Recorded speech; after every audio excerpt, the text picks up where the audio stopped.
Hi, gay, and welcome back once again to the Glass Closet. This is a gay podcast where we talk about gay stuff online and in real life and everywhere in between. And today I'm here with resident party girl, event organizer, planner, multi-hyphenate, and beauty, Hannah. Hey. Famously Goth Bimbo, actually. Yeah, thank you. You know, no one has been calling me by my name. Everyone calls you Goth Bimbo? Everyone calls me Goth Bimbo or Bimbo. Michaela has gone, she only tells people my name's Bimbo, and so all of her like record label only knows me as that, and they're like, Oh, Bimbo. she brought it up on some podcast the other day, and she used my real, like, my Christian name, Hannah, and I was like, okay, Mick, are we changing? Wow. I was like, are we growing? Like, look at us. I know, right? It was really, really sweet. Where'd Goth Bimbo come from? God. It's so funny because now people are like, you're not very goth. And I'm like, at some point I had a shaved head before coming out. I had a shaved head because I felt like I was trying to get closer to my queerness subconsciously. Were you, like, bi? Yeah, but I shut the fuck up about it. Real. Like, and I'm like, not gonna be biphobic, I promise, I swear to God. And So I'm safe not, space. I'm not biphobic. I'm like, I can't. Me starting every episode, I'm not biphobic. I'm not biphobic. Well, yeah, it's a difficult paradox, especially in this like specific period of time in history with lesbians. But I was bi for a while. First time I had sex with someone was with like my best friend when I was 14 in her pool. So Many such cases. yeah, I grew up in Texas though, so I was like, I'm shoving that down until I get way older. But I think I started, when I shaved my head, I was like, I think I'm bisexual. Like, I think I'm, like, interested in, like, boy girls, like, whatever that meant. And I, like, didn't know. For a really long time, I was like, I'm not queer enough. Like, these queer people, these trans masks, as I, like, grew to understand, like, what I was more interested in, I was like, they want queer people specifically, and I'm not queer enough, so I have to shave my head, which is really, really funny to me. But yeah, no, it was like in that period of time. I wore a lot more black. I was wearing pants and stuff, and I just like came up with it one day. And then now it is something I get called on the street. Also, trying so hard not to get the dot. I'm like, I want it without the .jpeg, but there's some girl that hasn't been active in like 15 years, or like I'd say 5 years, and she just has the handle. No, we gotta get Goth Bimbo. I was like, dude, please. Delete your account. Like for me, please. Like, I've tried to DM her too. I'm like, Really? please just relinquish it. Like, I love you so much. Relinquish it, free it, let it go. I'm like, look at me, please. Like, You know please give me. I'm like, like, I need that parasocial relationship that like, I'm like, you like it, I like it, I want it. Right. More. And you would maybe. do more with it, really. Yeah, I think she's a mom. Oh. And like, go off her. I don't know if she resonates with that name anymore. Right. I'm like, are you Mom Goth Bimbo? Which you can be. Yeah, just But be I- Mom Goth Bimbo. you need to Goth post Bimbo more. dot mom. .mom. Yeah. We could trade. I'm like, you can have the .jpeg. Please. I'm rooting for you. But yeah.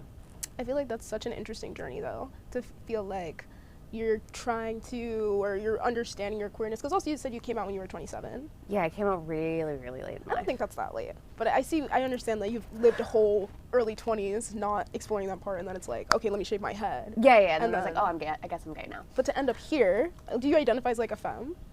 I identify as like a high femme specifically. Period. But I also identify as a dyke. Hell yeah. So it's Same. like, it's, also I think like the language around being like specifically in like the Flinto community has like changed so much even since I've come out in the last 5 years now, where it's like, I used to be like, oh, like I would never be called a dyke, so I don't identify as one. And now I've kind of viewed it as like, it's a really beautiful thing. It like Same. doesn't hold any like weight in a negative way to me. Yeah. Like having to explain that to my 56-year-old mom was like, Yeah.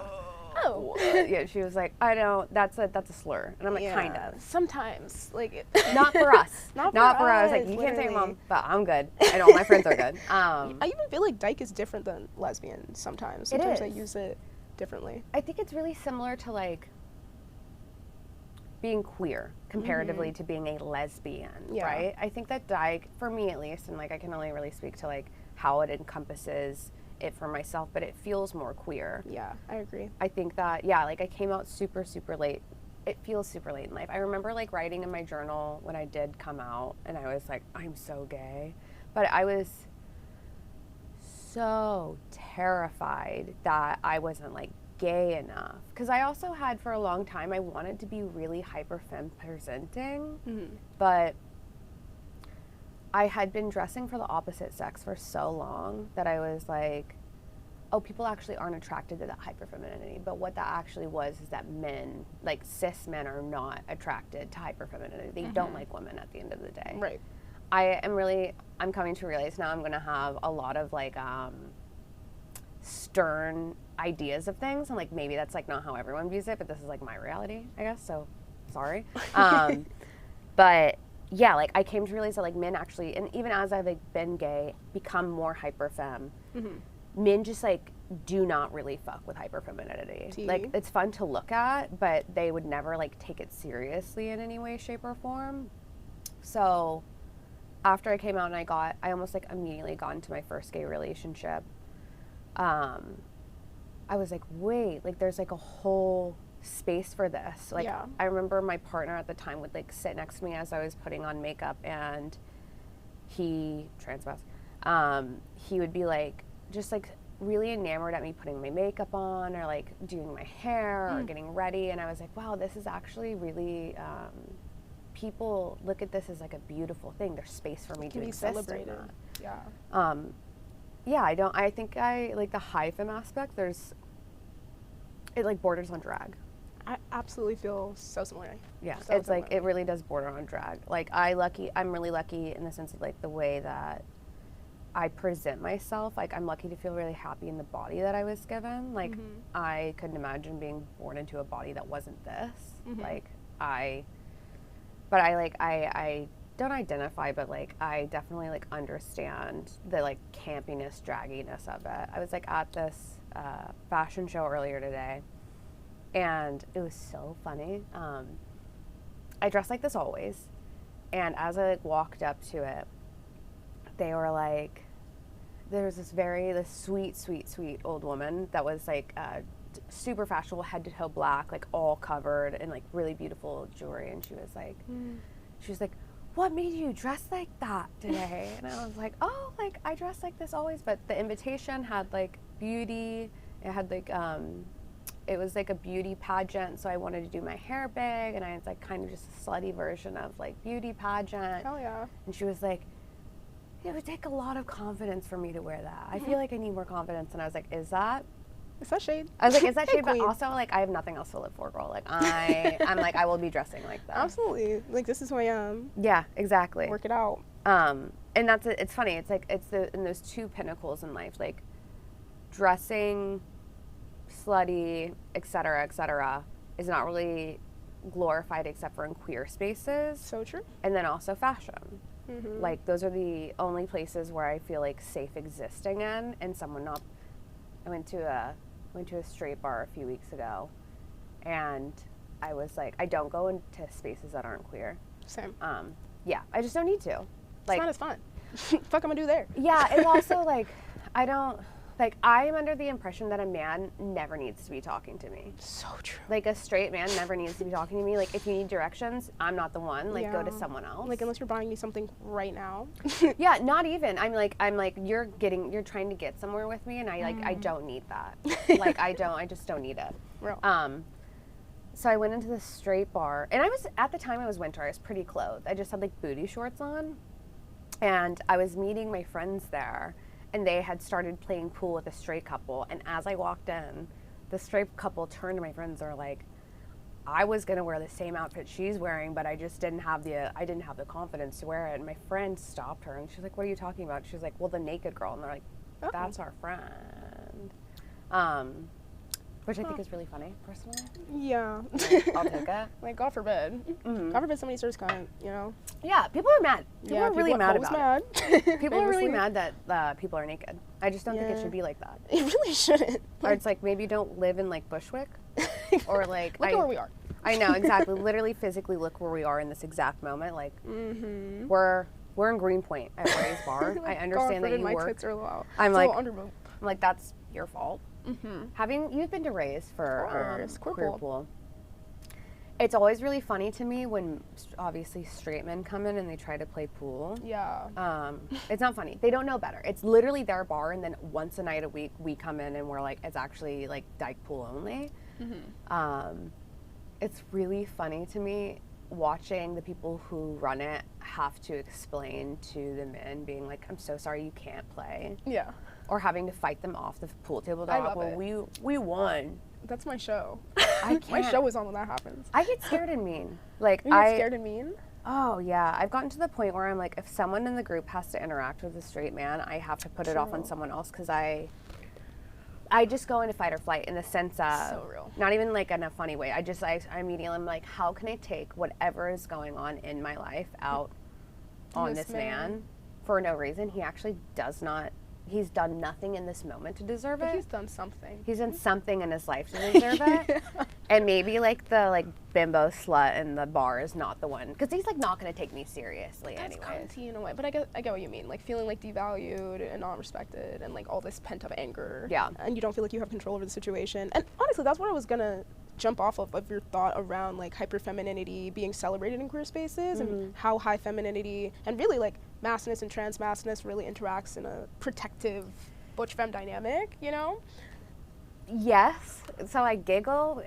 You're correct. Like at the end of the day, you're 100% correct. It took me a really, really long time to dissect the fact that I was attracted to masculinity, but I wasn't attracted to men. It took me a really, really long time to navigate that. And so because of that, I am like historically attracted to masculine people, right? Usually non-binary. Some people still use she, her pronouns, but like are essentially like under the trans umbrella because of how they present and how society perceives them. The reason I giggle about that is because it's been brought up to me before. They're like, you are this like hyper feminine person and you always have some trans, like it is always a trans mask that you're with, and it's borderline giving heteronormativity in a way. No.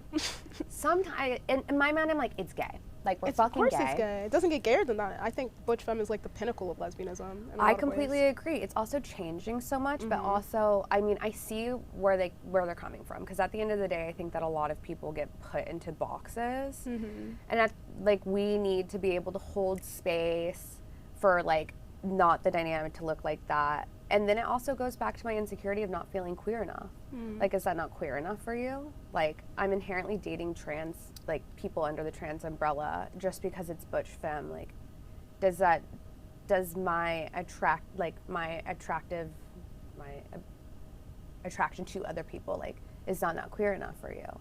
I feel like men don't own masculinity, though. That's where they lose me with that argument. No, they don't. And men don't own like opening doors. Women don't own cooking. Like no, you know, I don't. Men don't own paying for the date. Like I'm sorry. Like I'm in my mind, I'm like, if anyone's thinking that they're getting the traditional experience with me, like I don't know how to cook. I don't really clean. Me. I can't uphold any of those things except for looking pretty and maybe having like sparkles on my tits. Absolutely. And being like just maybe playing into like the campness of like gender in that way. But the reason why I giggled earlier is because there's this meme that I have saved, and I'm like, I can never post this now, but it's my favorite. It's one of my favorite memes, and it's like, damn, butch femme feels really good when no one's nagging in your ear about heteronormativity. And I was like, no, literally. I have no comment about it. But we could just live a little bit. And I've talked about this on the pod before. Like, just like, even, it was I talked about Zanae so much, but this episode with Zanae, that's, she's talking about, like, being criticized as, like, a butch, as a mask, as a stud, for wanting to, like, pay for dates, wanting to, like... Criticize? Yeah. And then all of a sudden but she why? wants to cook, and everyone's like, wow, subversion. And it's just like, yo, we're all dykes. Like, we're all just, like, allowed to navigate our relationships in whatever way feels the most comfortable to us, and especially as someone who I feel really similarly to, like my type is like mass and then like hyper e-girl femmes, you know? Wait, I didn't know that. Wait, that's so fun. Okay. And I feel like there's something there for me where the performance of gender on either side of it, they feel similar to me. That's artwork to me. Like I would have killed as a kid to like, I know, being vulnerable here in this moment, I know that my lack of attraction to femmes is because I have a small brain. I know somewhere deep in me it is, I'm aware of the fact that it's somewhere, I'm like, this has to be internalized homophobia. Because like, I just, the way that I view them is not, I would not say one-dimensional at all, but I don't view sexuality in that way. Like, when I always like go back to when I visit my friends like in clubs and they're dancing, right? And I'll buy a dance from them.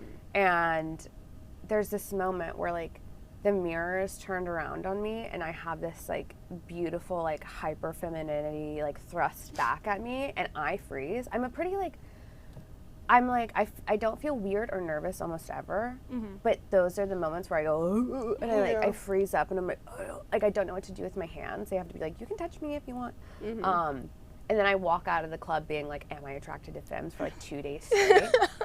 And I know the manner in which I shut it down. There's like something internalized where I'm like, my brain hasn't developed enough in order for me to hit the meta that is understanding that.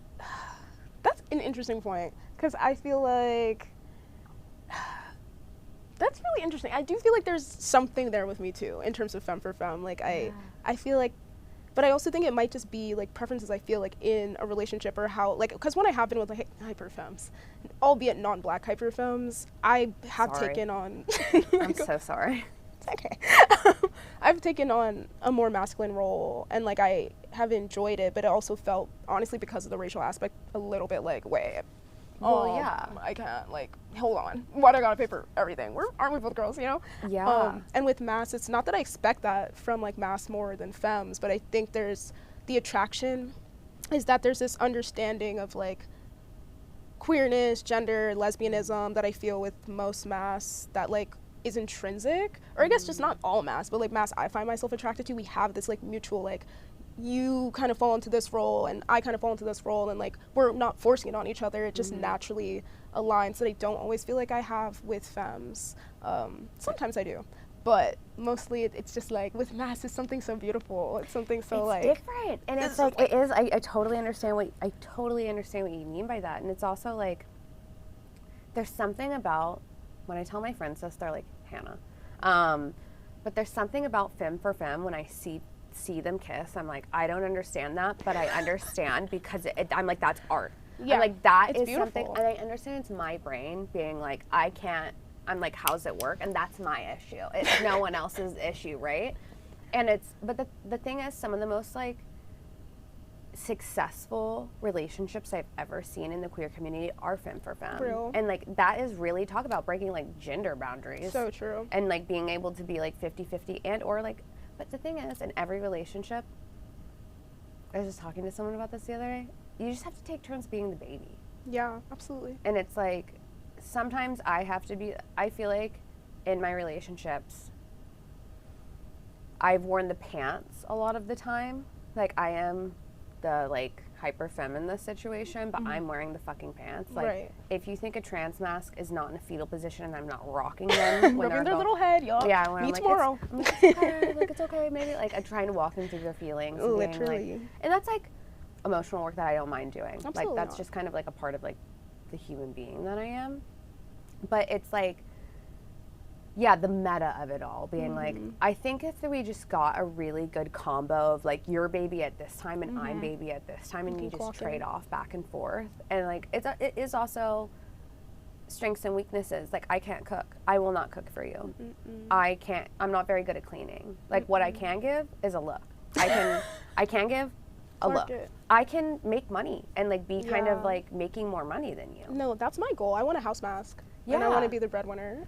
I don't know about that. I actually don't, like, see, dating for me, especially at this period of time in my life, I'm like, I have no fucking idea what I want. I'm literally not looking for anything. No.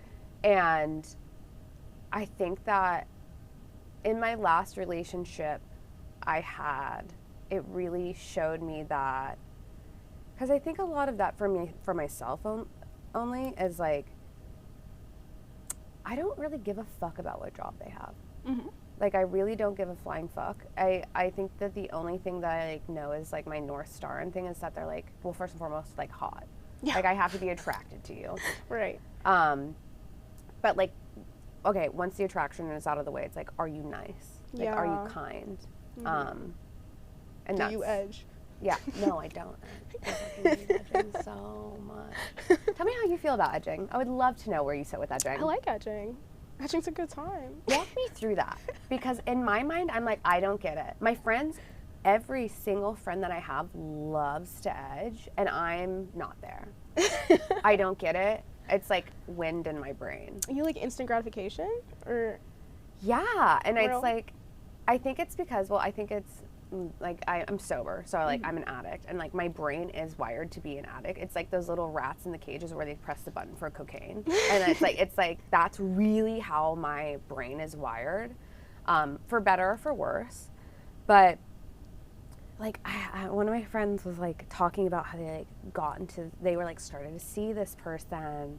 And, like, she was like, I don't fuck on the first night. And they're like, it was so hot. And then we just, like, made out. And I was like, do you understand how disappointed I would be in that? Do you understand how, like, I have, like, a 3-week period, right?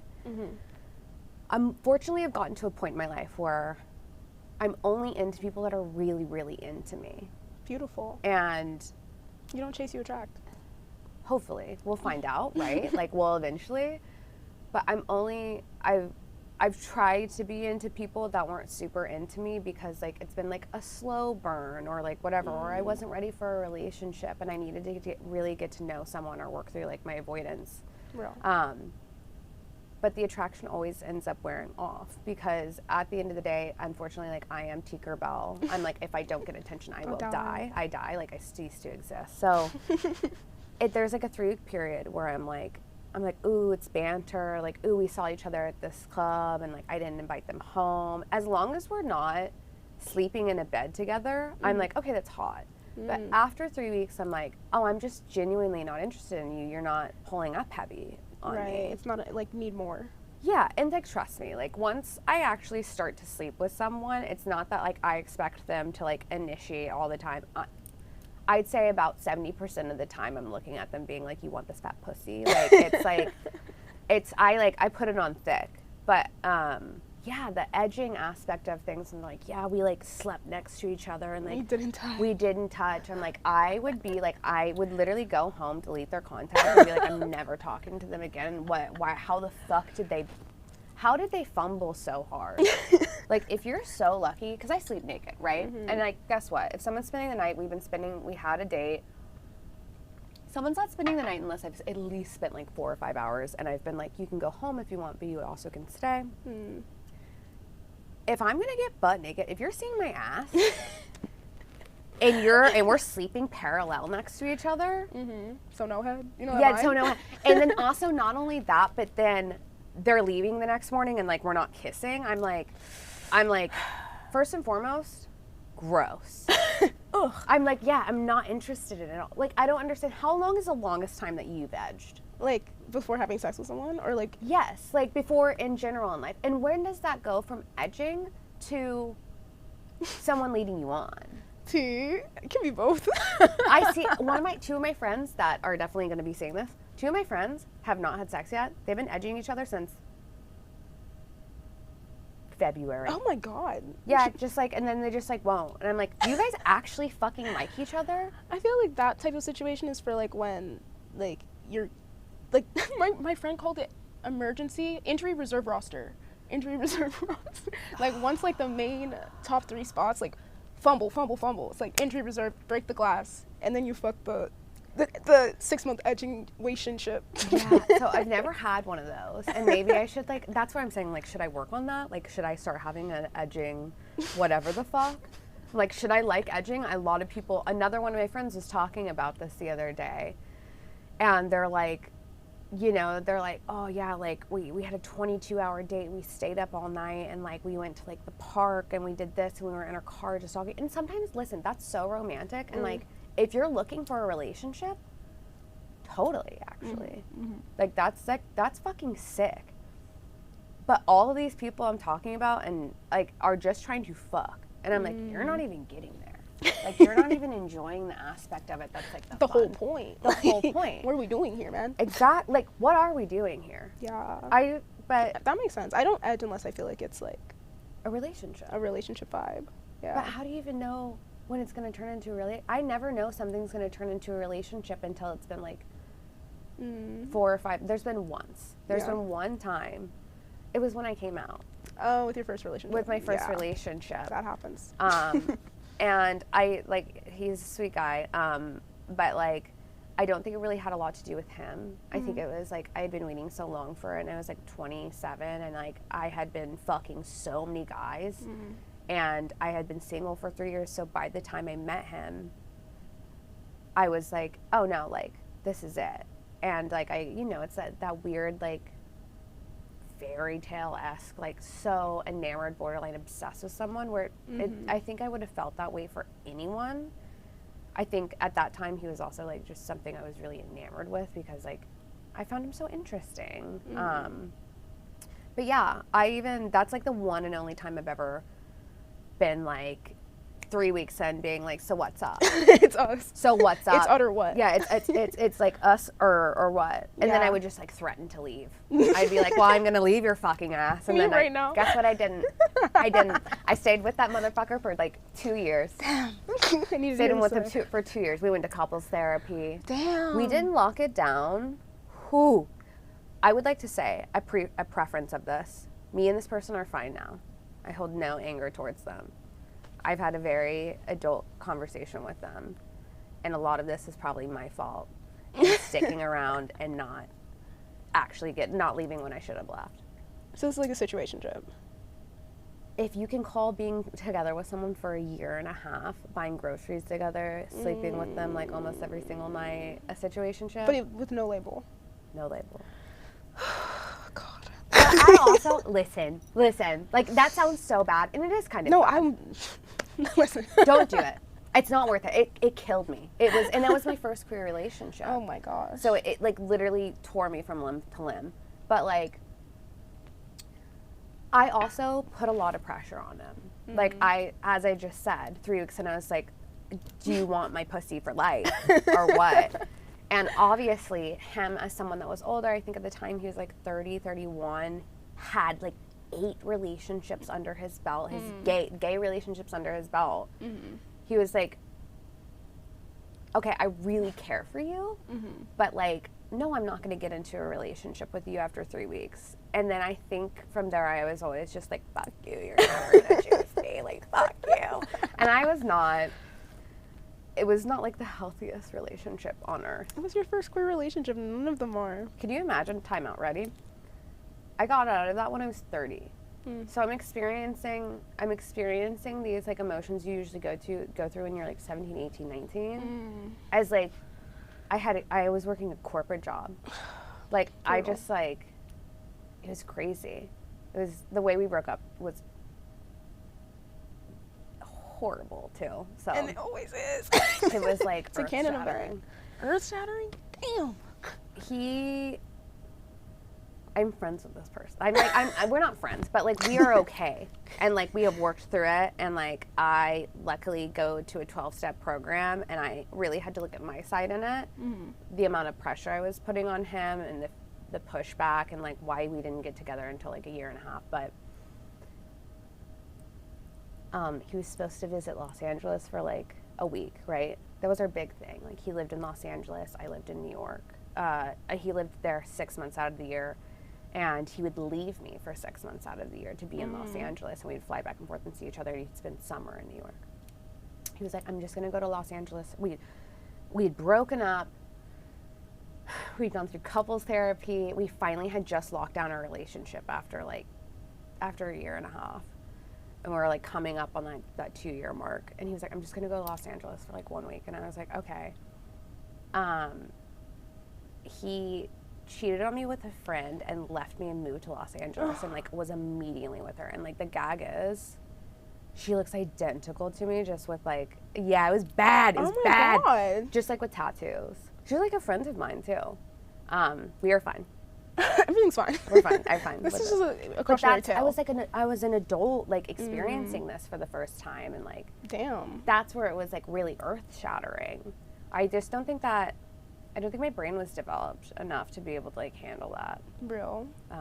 You know that, not to bring up Taylor Swift, but I didn't have it in myself to go with Grace. I say that all the time. Okay, I'm letting you know right now, I don't like her, and I have no idea what you're referencing at all.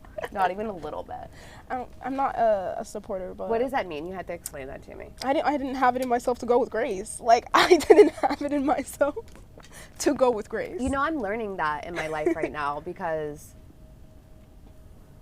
you ever, like, live long enough to see yourself become the villain? Yeah. I didn't know I had that in me. It was like my behavioral patterns, my relationship patterns. After that, I was not a respectful woman. Like, I was not a respectful human being. I like then had my first roster as being out.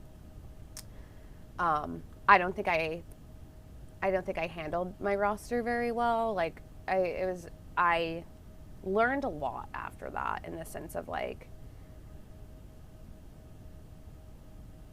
yeah, I don't think that my behaviors after that and like my relationship after that were like super, super like kind and nice. But I'm working on it. And that's all we can do, honestly. Literally. How do we get here from edging? Edging to situationships to healing. To healing. That's so funny. Wait, so what's the longest you've ever edged? I'm trying to figure that out now. I think probably like a week. But it was with people that I did end up dating. Boyfriends. Oh, girlfriends. Lesbians. How long were you with them? Years. Oh, both of them. I think I did that with like both of my longest relationships, yeah. I didn't put out for a while. Okay, so then this is a follow-up question I have for you. I don't think being a slut is a bad thing. I love being a slut. Yeah, I like Slut I was rights. talking to a handful of friends yesterday about this. They're like, no, like, I don't just sleep with anyone. Like, I really made them put a lot of, like, work into it. And, like, I don't just let anyone inside of me. And I was just kind of sitting there and I was like, I'm letting people people in. I also, I'm like, I'm letting people in. I'm also just kind of more of a person where I'm like, no, we should, like, fuck. And then, like, I need you to leave afterwards. Yeah. Because at the end of the day, if I sleep with someone for more than, like, 4 or 5 months, I will inherently, that means I'm attracted to them, it means I like spending time with them, I'm gonna form feelings for them no matter what. So I try to prolong that process as long as possible by just like being like, let's fuck, and then like eventually we're gonna be like, oh, like spend the night. But yeah, it's also like a sex drive thing. Real. Like, I think it's I don't know. There's two different sex drives. You know about them, right? There's traditionally cis men have spontaneous desire, which means that it's like 85% of cis men have this desire where they're just like sitting, sex pops up in their mind, and then they're horny, right? Right. And then I think only like 15% of AFAB people have that. Something like 75% of AFAB people have what is called responsive desire, which means you have to already be engaged with it. You have to be kissing. You have to already be engaging to be like, oh, wait, like, I do want to have sex. I have responsive desire, or not responsive desire. I have spontaneous desire, which is what men have, where I'm like, beep, boop, bop, sex, I'm horny. Who am I texting? Who am I texting right now? Yeah. I've been so good with it. I literally haven't slept with anyone in like 4 months, 5 months. Yeah? Yeah, I'm taking a big break. Why do you think that is? I mean, I'll tell you why that is. I think that, so I've been clean for 6 years. This is like getting so intense. I'm so sorry. I'm like, I'm forewarning you, this is like an intense subject. I've been clean for like 5 years, coming up on 6 years. And like, I'm an addict in my head. And what happens when you aren't like actively working the steps as an addict is you have addict thoughts and you have addict behaviors. So like the whole point of 12 steps, the 12-step like structure for like AA and stuff and NA is that like you're redeemable as a human being. Like you've done poor things in your life. you look at them, you look at your character defects, and then you get to a point where you get to amends, and you amend to the people that you've hurt, and then you stick with your program long enough to be able to give that to someone else, right? And be like a sponsor. I was not doing that. That's the best way to describe it. Like, I wasn't going to as many meetings, and I wasn't like doing the step work, which is really, really important. And I like kind of saw my addiction metastasize after being clean for 5 years into something different. In the sense of, I was with someone, we were partners, and I like cheated on them. And I've never cheated prior to that. And I would never do it again. I'll say that. Like, me and that person were not supposed to be together in any way, shape, or form. But how just like respectful it was, and I just really wasn't proud of my actions. Like, I think I'm a lot of the time really okay when it comes to like doing things that will hurt myself, but when I hurt others, that's where it really fucks me up.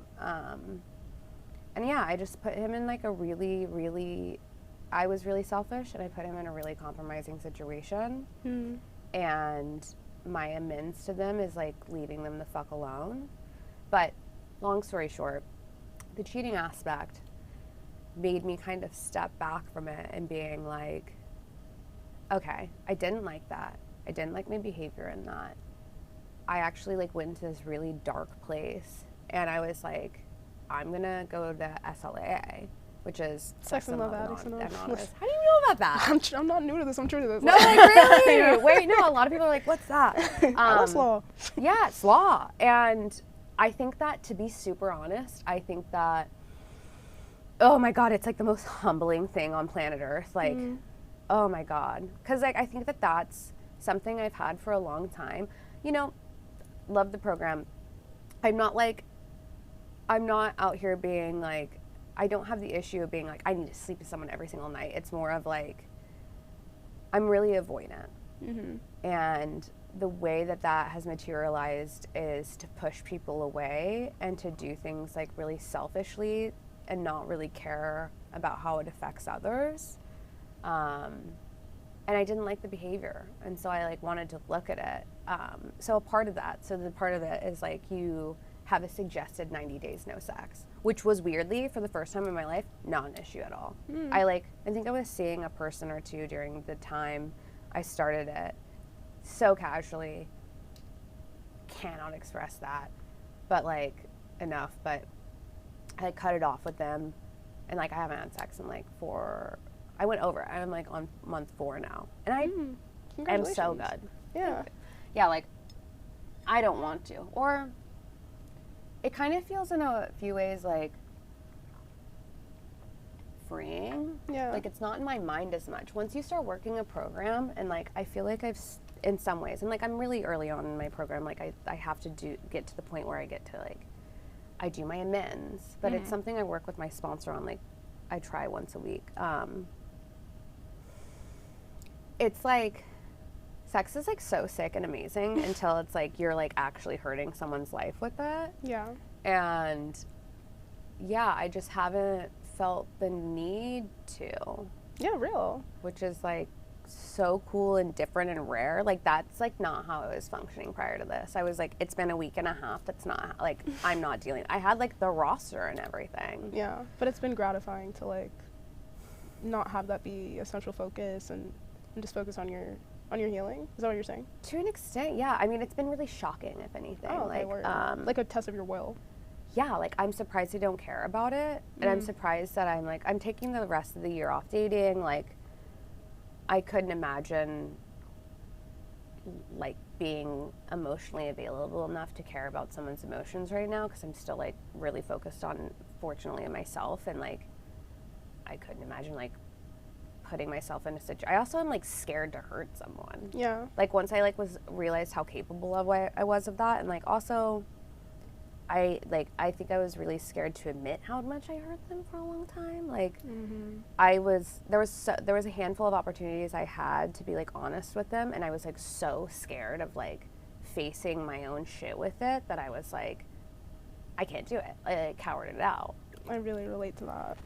Yes, and so now that like, I don't know, something's like molecule changed in me in a way that where I'm like, okay, until I know that well, first and foremost, I know I'm not doing this properly, but like until I know I can do this properly, I can't imagine like having to like for someone to be vulnerable with me and like to put their emotions like in my hands, and like, you know, I'm not there yet at all. And that's so real. I think the self-awareness around that is really commendable, because I think our culture is so much like, oh, why am I alone? Why am I alone? Especially like taking the time to know what you need to address, that you don't have the bandwidth to like do that for someone is a gift. Is a gift. One thing that I have been really surprised about since the whole like cheating thing is that a lot of people have been like, well, everyone cheats. And I'm like, no, dude, no. Like, that's why I'm also scared. I've only been in 2 relationships since coming out. I don't feel like everyone does cheat. A lot of people cheat. I do. Why? I think it's more really common. feel like y'all were watching The L Word at like way too early of an age, like in a very developmental stage, where I watched it when I was 30. And I was like, this is fucked up. Everyone's lying. Everyone's cheating. Absolutely that. And I was really like, what the fuck is wrong with these girls? And then fucking Dana died. Yeah. And then we never talked about her again. But I was so surprised by that. And I didn't realize it, but like as all that happened and people are like, well, everyone cheats. I actually don't think everyone does cheat. Definitely not everyone, but I think people cheat for a lot of different reasons, and I think at least like in the early 20s space, 6 out of 10, I would say. I would like, and like maybe it's like, you know, maybe it's like a good thing I came out later in life. Not that like I feel like I like did mistakes that like a traditional 20-year-old would do, but it's like, I don't know how people cheat, feel that, and then do it again. Oh, serial cheating, I think, is different. That is scares it? me. Like, yeah. It's all really scary and confusing to me. Because I think, like, people cheat for a lot of reasons. Like, I've cheated. Ugh. Wait, why? No, see, that's what I feel. That's what I feel. I literally, like, every single day, not every single day, it's gotten a lot better recently, but, like, I wake up and I'm like, gah! Like, I'm like, I'll never do this again because... Yeah, the shame. Well, it's also just, like, you know, I've been cheated on 5 times, 6 times. Like, I've almost, and so to see myself, yeah, I lived long enough to see myself become the villain. Oh, and like, wow, it's a full circle moment. just to know that I did, just to know that I did that is like, it's really fucked up. And so I'm like, okay, hopefully I've learned, and I'm like really trying to like change my trajectory in life so I don't do that again. But people just start to. Yeah, I think those are different types of people. I think like a major part of cheating, or at least like, and I did this when I was a lot younger, I was like 19 or 20, but like I felt so much shame and guilt, and a huge part of making amends wasn't even like, the girl I cheated on was like, she was not even really upset with me, but she was hurt, but like, you know, it was just a thing where it's like, shit, I have to forgive myself, and the only way I can, even in my last relationship, I didn't cheat on her, but like I didn't slay, and I was like spending the last year like being like, how can I fix this? Like, how can I da-da-da-da? How can I work on da-da-da-da? How can I talk to her da-da-da-da? When it really was, the answer was like, I can't. Like, I can't fix it. All I can do is take every day and be the person that I should have been. Yeah, that's why I really struggle with that at this point in my life. The person, like, the worst part is, it's like, you know, I went through my first relationship and like I got fucked so hard, and then the person that I was with for my second relationship is such a kind person and didn't deserve that, and that's where it's just like that just it sits with you for like ever. And I'm there too. the way, like, when I talk to like my sponsor about it and stuff, there's like obviously there's been 16 million things in the last like 9 months that I've been wanting to be like about. The nicest thing I can do for him is leaving him the fuck alone. I just came to that place as well. Yeah, and it's like, the thing is, at the end of the day, like,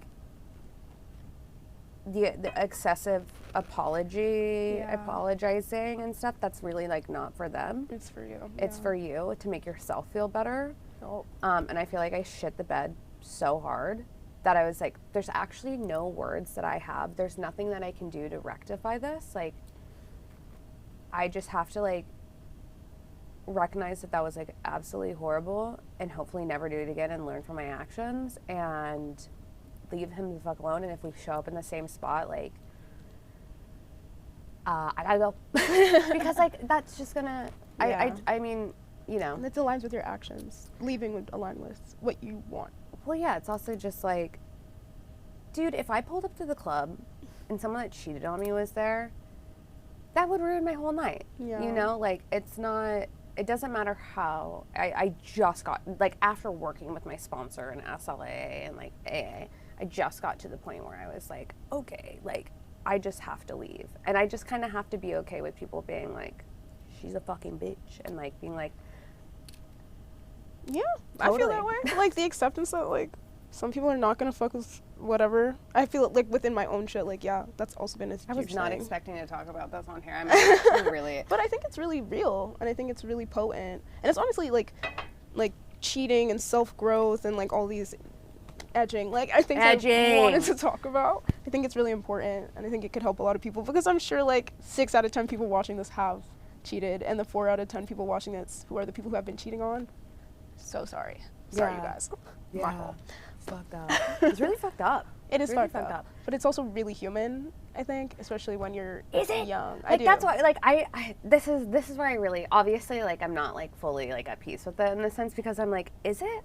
Yeah, like, I do think it is. People cheat for a lot of different reasons. I think once it gets to serial cheating, that's a problem. Yeah. But, like, I know within myself, like, I did that for a fucked up reason that made sense as a 19-year-old, or because of so many reasons. That's I did what I'm that. saying. Well, I was 31. But still, you were grown so adult. like, it was a new era of your life in the sense that you were out and like navigating what that meant and watching the L Word and like you know, it is like going through a second puberty in certain ways. But I just think everybody does things. Everyone does fucked up shit. And then I don't know. I'm forever in the loop on it where I'm like, that's where a lot of my friends were like, someone said something to me the other day and I was like, well, I'm gonna fucking cry. Where, like, okay, so when I was a baby, like, my dad left my mom for another family and cheated on her. Wow. And so as I was talking about it, I think with my therapist the other day, they're like, oh, well, it makes so much sense why you are holding so much guilt and beating yourself the fuck up about this. And I was like, oh my God. Like, it's just, I don't think it's anything that I'm ever going to come to terms with, to be quite honest. I can only work on it. And hopefully through time passing, I get to a point where can like sleep, like lay my head on my pillow at night and be like, I'm okay with that. But until then, I'm just not going to be dating anyone. That's real. Like, I think that's like the best line of action. I think like guilt and shame are some of the hardest emotions to process, and all you can do is align your wants with your actions. And I think you're doing that. Thanks. And I think that's a sign. Yeah, I'm not used to being the one like properly in the wrong. Like, I've always, every single time I've ever dated someone, whether I like victimize myself in it or not, but like, when I've been cheated on, I've been like, fuck you, like, you're such a piece of... I've always had that, like leverage a little bit. Yes, to be like, yeah, like, you're fuck the problem. Yeah, like, exactly. Even though, like, I know that I was not a perfect partner, when there's something about being cheated on that, like, allows you to be like, I fucking knew it. Like, and, like, you never left it me. Martyrs you in such a way. Definitely. Yeah, it's so funny because after this debacle, back to my old relationship, the reason why me and him are okay now is because I had him blocked on everything. I was like, never fucking talk to me again. I was so gnarly with that. It made me unblock him and be like, hey dude, like, I'm actually at a place in my life where I can humanize you a lot more. And like, and like, I felt like for the longest time with him, I was drinking the poison hoping someone else died. And the weight, like, we like met up for coffee, and like after that, the weight that just kind of like fell off of me, like, this sounds so stupid, but like, there's TikTok creators that I can watch now that we used to watch in our relationship where I'd have to like swipe past it. Like, that's like the only rectification I can get in it. Is like it allowed me to like let go of that and also stop martyring myself and being like, because like what happens is like it's been like what, almost like it's 2-3 years since that happened. Yeah. Like it actually let it go. I actually have such a similar experience. Like that actually happened to me last year. Wait, explain to me. Like I didn't slay my last relationship, and I ended up reaching out to like my Resident Evil ex before that one. That's how I refer to them. Wait, I'm stealing that off of you. Resident Evil X. I'm so into that. We hadn't spoken in 2 years. Transmask, he did me so dirt. Would you like to elaborate on that at all? It's kind of new some video. He did me uniquely dirty. Uniquely dirty. All the isms. Okay, yeah, totally. And I reached out to him after I fucked up my next relationship after him and was like, yeah, I feel like it can really humanize you to a different degree. And he actually did end up like fucking me over again, but it helped because I was like, okay, no, I spent so long kind of gaslighting myself about that situation, and then I was like, no, you are the problem. Easy, this is who you are. And so I don't regret reaching out to him because I am glad that I found that humanity in him. I don't think hating him and making myself this like only the victim and just that all that vitriol did nothing for me except ruin my next relationship. So I am glad I totally. Yeah. Like I fucked up my next relationship. I fucked it up. I you know, there's a million reasons why people break up and stuff, but like I think it's the most important thing is like I think that there was a period of time after we broke up where I didn't 10 toes. I owned it. The way that he found out that I cheated was when I was cheating, I shared about it in AA. And there's something called like a burning desire where it's like if you feel like you're going to drink or use, you have this time to share. And so I shared about it in AA. It's like I cheated on my partner and I feel like I'm going to use, and I didn't even like, I like felt immediate regret, all of this stuff. I felt immediate regret. It's something that like happened multiple times where I would do it and I'm like, oh my God, I'm never fucking doing that again. And it happened again. I'm like, what the fuck am I doing? Like, it felt like using. And then someone, because he's not in AA, someone told him, which is like the biggest like AA no. And like, it's so funny because every time people are like, well, who said it? And I was like, actually, I so don't want to know because I would like kill that person. Real. And like, at the end of the day, the way I choose to view it is like, you know, I did something fucked up and it guided me to like a different separate program that I probably actually really needed to be in. Like SLAW? Yeah, like SLAA. And I'm like, okay, like, I don't know. It feels like, I don't know if you feel the same way, but it feels like there's like, it's like pre and post war. Like there was like me pre-war and there's me post-war, and like like I just feel like it really, they're two halves of, I feel that. I feel like in some ways also like Ernest Hemingway. I'm just like, I'm not drinking, not the alcoholic portion of him, but like I just feel like I'm like this, in some ways like this just literary person that is like not a scholar in any way, shape, or form, and I'm just like not self-isolating, but just like having my like year to myself and like reflecting, but in like a very like, I'm trying not to be woe is me about it. I'm trying to be like, there's a reason for this, you know? I can't believe your ex did you dirty again. That was so fucked up. Like what? No, it was for the best. It was for the best. Totally. What does that mean? Because it was like, I think I put him on a pedestal after he re-entered, and I was like, wait, I villainized you, and like, we were young, and I gave him all this grace, and it was nice to realize, like, no, actually, I don't need to hate you, but all the reasons I hated you were valid, and I was right about who you are, and I didn't have to gaslight myself into making you a better person than you are. You are actually that person. I still forgive you, but I'm glad that I don't have to feel crazy about it anymore, because I gave you every inch of grace to do me right, to apologize. I gave you all the space, way more than he deserved, and he still did me dirt. And that made me feel really validated in a situation that I felt invalidated in for like 3-4 years. So shout out to him, honestly. Yeah. I know he watches. Also, like, how did you not kill yourself? Like, that's like No, my. that's- Why is that my go-to? Mine's always like, I'm gonna relapse. Like when something really big and this is why I need to be in SLA, because I'm like, this love shit shouldn't be pushing me to the point where I'm like my whole world is caving down and feeling like relapsing. So like when I look at normal people, not like but like people that like don't struggle with that, I'm like, how did you not kill yourself? How'd you get out of bed? Like, how did you navigate that? Well, actually, the whole situation was because I tried to kill myself. Right. So I was like, right. whoa, fuck. So I guess, like, now I have to. So first and foremost, It was a battle. It was we're all definitely the a same battle every day. people. No, yeah. I think they don't talk about being a femme lesbian. They don't talk about it. Like, Yeah, there's so trials like- and tribulations every day. But that was honestly the best wraparound I've ever met in my life. You're like, actually, I did. actually, that's where it started. Actually, I did. I'm like, totally. No, yeah. Honestly, same. I'm right there with you, girl. Did you have like this is not me trying to change the subject at all. Did you have like a hot girl summer? This summer? Yeah. Yeah, I'd say I did. All right, that wasn't the answer I was expecting. This was my first hot girl summer, I would say. Really? In a while, yeah. Last summer I had such a hot girl, hot Yeah. girl summer in the sense that I was happy, I was like feeling myself. Mm-hmm. Not this one. Not this one? No, not this one. This one was not like, this was like self-reflective, depressed, having a hard time cleaning my room. Friends being like, you okay, buddy? Like, it was like the complete opposite of a hot girl summer. Well, I saw you out this summer. I thought you looked hot. Thank you. It's because I started Ozempic. I've lost like 15 pounds, I feel.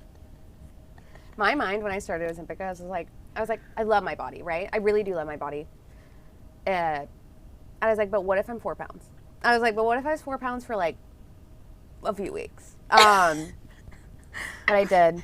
It's like that. It's that meme where it's like I don't know how she's serving, but she's serving again. I was like through my darkest time serving so fucking hard. And I think that the reason I was able to hyper focus on that is because I wasn't, no situationships, no nothing. Yeah. Like clear head.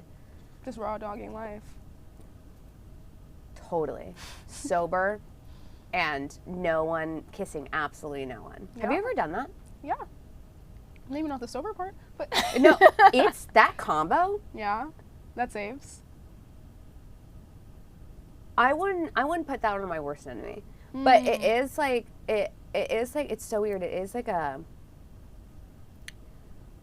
endurance building where I'm like, Yeah. oh, I could literally do anything. It makes you realize how much, well, it made me realize how much I was relying on other people for validation.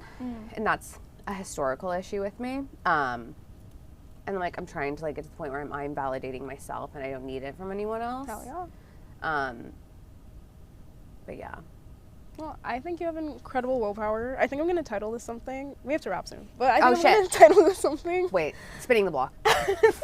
Wait, 5 more minutes spinning the We just block. have like one more. Okay, one more. Wait, you go spinning the block first. I love being spun on, and I'm not. I love being spun on. Please. You're like, listen, I'm open. No, literally. Oh my god. And I rarely spin. I don't think You I don't actually, spin. No, No, I don't that's think I've all. ever spun the block. Listen, No. I'm so enamored by you. If you open the dictionary and you go to spinning the block, it's me there smiling.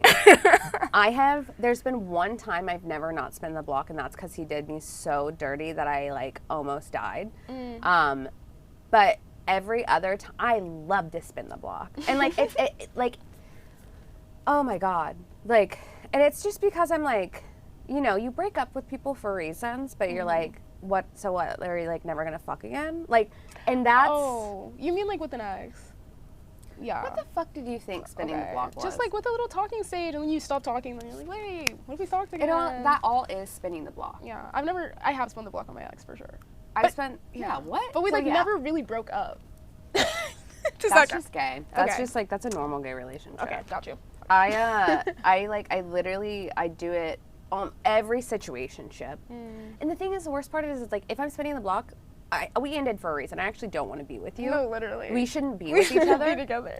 But I'm like, but remember, like, sometimes, you know, you just miss being, like, held. Yeah, definitely. And, like, the thought of being held by someone new is, like, so It's absolutely disgusting. I always say, like, I don't want to ask anyone's favorite color again. That's what I always say. Dude. Like, I already know your favorite color, so come here. Well, it's like, also, it's like, I don't know about you, but, like, you get into, like, a situation where it's like, oh my God, where you're like, we know how to fuck. We know how to fuck. I don't want to have to teach someone else how to fuck, you know? Literally, though. And it's like, yeah, I spin the block with my, like, ex, I remember I used to tell him, I was like, I'll be spinning the block on you forever. Like, that will always be it. Every ex, I've always done it. Every situationship, I've always done it. Eventually, I feel like you do get out of the phase of spinning the block with someone. You're like, enough time has passed, it's not technically spinning the block. Yeah. It's just a new thing now. It's just a new thing now. Real. But you were saying there's no shame in it, and I agree. There's no shame in it. If anyone who wants to spin the block on me, I'm so open. Like, I love it. I feel like that was an open casting for, like, that's... My ex situationships, like, my current situationships fucking up, like, you have a window, like... There's a window. There's no window. You said not for you. There's, well... You know what, they always, 98% of the time, they always come back. But it's like... at that point, well, it's like actually depending on like where my mental health is that week. I'm like, how weak am I? How am I weak? There's no shame in spinning the block. Like it's familiarity.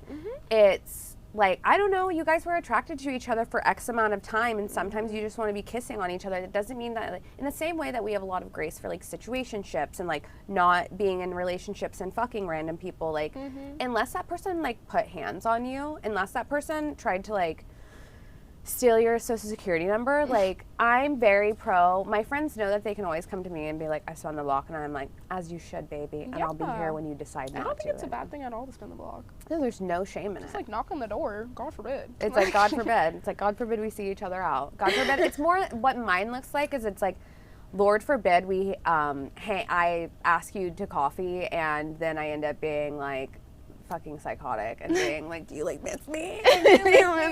So like, don't you miss us? Like, who are you fucking? Doesn't squirt. Like, fuck. Like, it's that exactly. I'm like, I don't want to hear about it, but like, don't you miss this? It's like, there's no shame in it though. You know, it's like, do you want this fat pussy? Yeah, it's that. Do you want this fat pussy? Like, there's no shame in that sentence. You should make merch. Like, I have a shirt that says, who wants this fat pussy? That's fantastic. Yeah. Okay, I love you. We can be done. How do we end this? I think that was the perfect end. Okay, perfect. Hot. Follow Hannah goth.bimbo. Gothbimbo.jpg. .jpg, unfortunately. For a while, it's still .jpg until obviously Goth Bimbo mom. Until that mom gives me her fucking handle. Exactly that. Thank you so much for watching Gay. I think this was so enlightening. Thank you so much for being so vulnerable and so funny. And I think a lot of people will resonate with this. Yeah, dude, I'm really sorry. I did not expect to talk about like half of that, but I feel like this felt like therapy in a sense, so I'm obsessed with you. Me too. I think this is really warm and See you in the club tonight. See you at the club tonight. See you in the clear. Community. Thanks for watching, y'all. Wait, that was so cute. I'm sweating my ass off.